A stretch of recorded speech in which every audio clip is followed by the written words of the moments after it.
ശബരിമല സ്വർണ്ണക്കൊള്ള കേസിൽ കുറ്റപത്രം നൽകാത്തതിന് SITയെ വിമർശിച്ച് ഹൈക്കോടതി. പ്രതികൾക്ക് എങ്ങനെ സ്വാഭാവിക ജാമ്യം ലഭിക്കുമെന്ന് ഹൈക്കോടതി സിംഗിൾ ബെഞ്ച് ചോദിച്ചു. കുറ്റപത്രം നൽകിയാൽ പ്രതികൾക്ക് സ്വാഭാവിക ജാമ്യം ലഭിക്കുന്നത് തടയാൻ കഴിയും. അല്ലാത്തപക്ഷം പൊതുജനങ്ങൾക്ക് അന്വേഷണത്തിൽ സംശയമുണ്ടാകുമെന്നും കോടതി പറഞ്ഞു. വിഷ്ണു സുരേഷ് കൊച്ചിയിൽ നിന്ന് ചേരുന്നു കൂടുതൽ വിവരങ്ങളുമായി. വിഷ്ണു, ഹൈക്കോടതിയുടെ തുടർ വിമർശനങ്ങൾ എന്ന് പറയാം. നേരത്തെയും SIT അന്വേഷണത്തിലെ മെല്ലെപ്പോക്ക് സംബന്ധിച്ചൊക്കെ കോടതി നടത്തിയ വിമർശനങ്ങളും പരാമർശങ്ങളും ഒക്കെ നേരത്തെ വാർത്തയിൽ ഇടം പിടിച്ചതാണ്. ഇതിപ്പോൾ SITയുടെ അന്വേഷണത്തിൽ പല വീഴ്ചകളുമുണ്ട് എന്ന് ചൂണ്ടിക്കാട്ടിക്കൊണ്ടാണ് ഈ പുതിയ വിമർശനം എന്നത് ശ്രദ്ധേയമാണ്. അതിലേറ്റവും പ്രധാനപ്പെട്ടത് മുരാരി ബാബുവിന്റെ സ്വാഭാവിക ജാമ്യം കഴിഞ്ഞ ഒരാഴ്ച മുമ്പ് സംഭവിച്ചതാണ്. അതിലടക്കം കോടതി ഈ രീതിയിൽ പരാമർശം നടത്തുന്നു എന്നത് അതീവ ഗൗരവകരമായ കാര്യമാണ്. എന്താണ് ഈ കോടതി ഇതുമായി ബന്ധപ്പെട്ട് നടത്തിയ കൂടുതൽ വിശദാംശങ്ങൾ?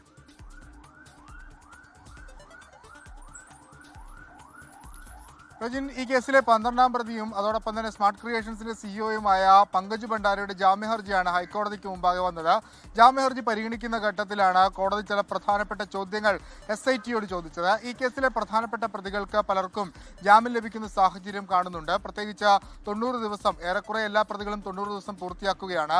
പ്രതികൾക്ക് എല്ലാവർക്കും സ്വാഭാവിക ജാമ്യം ലഭിച്ചാൽ അത് കേസിന്റെ മുന്നോട്ട് പോക്കിനെ കാര്യമായി ബാധിക്കില്ല എന്ന് കോടതി ചോദിക്കുന്നു. ഈ സ്വാഭാവിക ജാമ്യം തടയുക എന്നുള്ളതിന് ഏക പോംവഴിയുള്ളത് കുറ്റപത്രം സമർപ്പിക്കുക എന്നുള്ളതാണ്.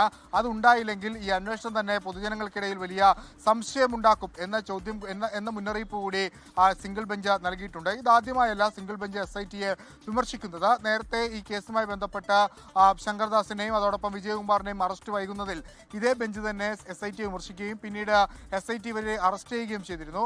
ആ ഘട്ടത്തിൽ കോടതി പറഞ്ഞത് ഞങ്ങളുടെ വിമർശനത്തിന് ശേഷം അന്വേഷണത്തിൽ വലിയ മൊമെന്റം ഉണ്ടായിട്ടുണ്ട് എന്നാണ്.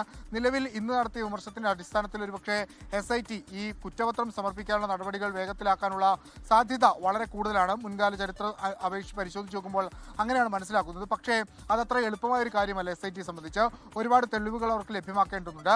4147 ഗ്രാം സ്വർണം കവർച്ച പോയെന്നാണ് പ്രോസിക്യൂഷൻ കോടതിയിൽ പറഞ്ഞത്.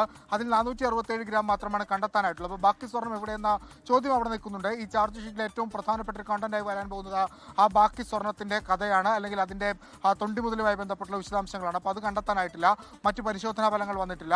അപ്പോൾ സ്വാഭാവികമായും കുറ്റപത്രം ഉടൻ സമർപ്പിക്കുക എന്നുള്ളത് SITക്ക് വലിയ വെല്ലുവിളിയായി നിൽക്കുകയാണ്.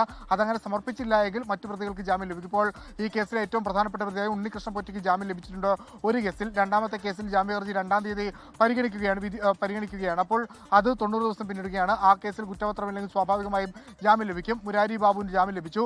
1-ഉം 2-ഉം പ്രതികൾക്ക് ജാമ്യം ലഭിച്ച പശ്ചാത്തലത്തിൽ ഇത് മറ്റു പ്രതികൾ കോടതിയിൽ ഉയർത്തിക്കാട്ടി കാണിക്കാനുള്ള സാധ്യതയുണ്ട്. അങ്ങനെയെങ്കിൽ അവർക്കും കോടതിയിൽ നിന്ന് ജാമ്യം ലഭിക്കും. പിന്നെ ഈ കേസിന്റെ മെറിറ്റ് എങ്ങനെയാണ്, കേസിന്റെ മുന്നോട്ട് പോക്ക് എങ്ങനെയാണെന്ന വലിയ ചോദ്യചിഹ്നത്തിലേക്ക് കാര്യങ്ങൾ പോകും. ആ പശ്ചാത്തലത്തിലാണ് കോടതി ഒരു മുന്നറിയിപ്പ് നൽകുന്നത്. എത്രയും പെട്ടെന്ന് കുറ്റപത്രം സമർപ്പിക്കുക മാത്രമാണ് പ്രതികളുടെ സ്വാഭാവിക ജാമ്യം തടയാനുള്ള പോംവഴി എന്നുള്ളത്, അല്ലെങ്കിൽ ഒരു നടപടി എന്നുള്ളത്. അതിനിപ്പോൾ SIT അതിൽ എന്ത് നടപടിയാണ് സ്വീകരിക്കാൻ പോകുന്നത്, എങ്ങനെയാണ് വിമർശനത്തെ ഉൾക്കൊള്ളാൻ പോകുന്നത് എന്നുള്ളതാണ് ഏറെ ശ്രദ്ധേയമായി നോക്കിക്കാണേണ്ടത്. വ്യക്തമാണ് വിഷ്ണു. എന്തായാലും വലിയ വെല്ലുവിളിയാണ് SITക്ക് മുന്നിൽ ഉള്ളത്.